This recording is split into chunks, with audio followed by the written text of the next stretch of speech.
Abula ina za a je haka? Wallahi tallahi kaji na ka sace. Kajinki? Wallahi tallahi. Yanzu a cikin gidanki aka dauka kajin nan. A cikin gida wallahi suka sace iska yan bakin cikin iska.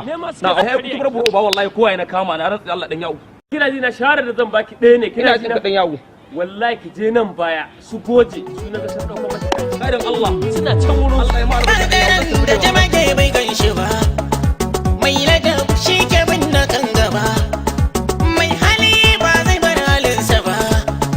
Mai ado ya zai san da ba.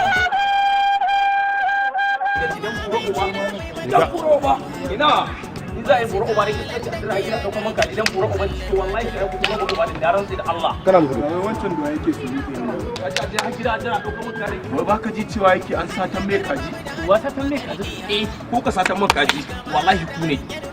Wallahi ku ne kuma sai ayi buru uba da ni wallahi tallahi na rantsi da Allah. To shi ne sai mi. Da zaman gidan jiya. Ka raba mu da su